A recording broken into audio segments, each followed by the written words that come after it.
Goku gave a speech about being the hope of the universe, blah blah blah, and then it was changed during Kai.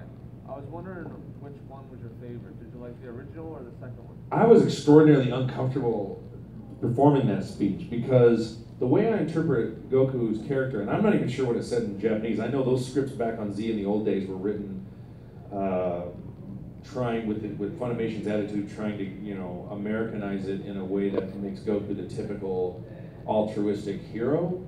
And Akira Toriyama's gone on record as saying that he's not.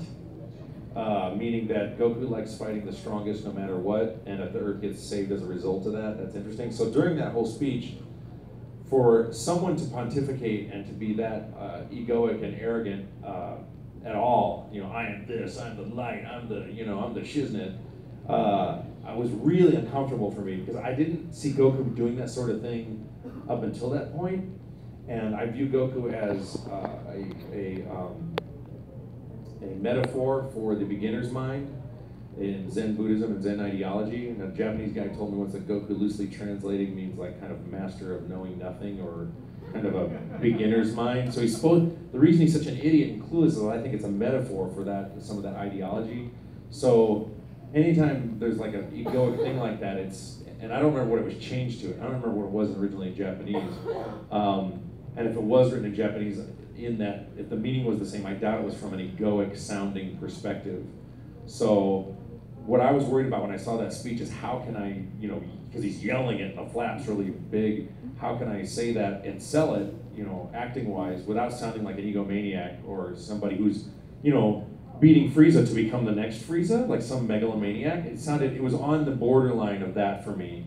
And so I was like, how can I act this in a way that's not that way? And as far as how it was changed for Kai, if it was changed for Kai, which you say it was, I believe you, it was probably changed closer to the original Japanese translation because the goal in Kai was to do that, was to make it close to the Japanese translation. And I don't even remember recording that one. I mean, I finished Kai January before last, and I was the last guy to record. So the rest of Kai was recorded like 6, 7, 8 years ago, maybe longer. Maybe longer than 10 years. Yeah, when we did Kai, yeah. So yeah, that's the best way I can answer that question. Yes, let me get somebody who hasn't had a question. Have you had that? Yes, you have not had with the little hat that you're got your hand up. Yes, and it's yellow or something. Yes.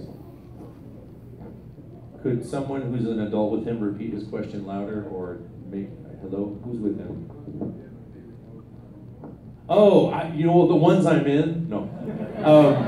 I was in Mystery of Mio's Lucario, and I played Grinks Kodai in the Zoroark movie, the bad guy in that, and the Galaxy team. I was the head of that Galaxy team, or whatever. And then I played a bunch of other Pokemon, like Chandelure and Sawk and Thundurus and the Butler. I was in Morrison, and I was Jimmy in Pokemon Chronicles. But the other one, my favorite Pokemon's probably Lucario, because that was a fun part to play because Lucario was the first Pokemon, I believe, that talks in complete sentences instead of just saying their name over and over.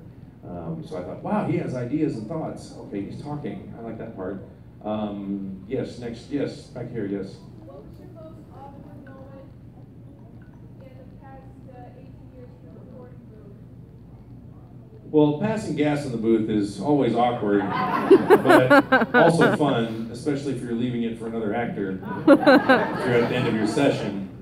So that's awkward. Or saying thing on the mic and you don't know who's in the control room on the other side. I can't think of any particular, but I'm constantly putting my foot in my mouth. So, but yeah, that would be one of the many embarrassing moments that I have in the booth.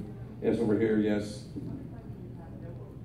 Just once, and then recently I got lightheaded on Super during, it's right when he's powering up to do the Kaioken times 10 in God mode. Everybody's talking and Goku's in the background going, ah, forever powering, ah, and he's talking, ah, and it's going on, I'm holding it, and I'm watching everybody holding it, getting lightheaded, finish, and then I leaned against the wall like, okay, I think I almost passed out part 2. So yes, that would be one of the moments, but only once for real, that was in GT. Yes, this guy who just was like, I get a question. He didn't even ask to have a question. He was just like, I get one. So I feel like I'm compelled morally to let you ask a question. You have too confident of a hand raise. It's too confident. So what has been your greatest challenge of being a voice actor in North America as compared to being, say, for example, in Japan? Well, I'm not a voice actor in Japan, so I don't. I'm failing to understand the question. What do you mean? My question is like, how do you feel as like a North American, basically doing jobs over Japanese TV shows? How do you feel about that? Well, I mean, the bulk of my work is dub work, but I have done a decent amount of American relay. You know, again, like it goes back to the guy who asked me a question earlier. It's like I'm honored and proud to do it. I hope Japan appreciates the fact that we're bringing their art and culture to, you know, the United States, Canada, Australia, New Zealand, UK, you know, millions of English-speaking people. I try to represent and serve the peace and their work to the best of my ability, but also make it enjoyable and palatable for English-speaking people. You know, so that why we'll add a joke here and there, we'll change a joke, or you know, it's usually humor that doesn't translate really well. But and again, my personal goal as an actor is you know, it's always a thrill to be able to be in any dub. But the goal would be to be in a prelay show where it's an original voice and they can dub me, which I would be totally thrilled to hear. In fact, when we did Kappa Mikey, I was really curious to hear. They played the German dub of Kappa Mikey I was really curious as to how they interpreted my Gonard voices, and you know, how my voice gets interpreted by other actors is always fascinating to me. You know, thank you.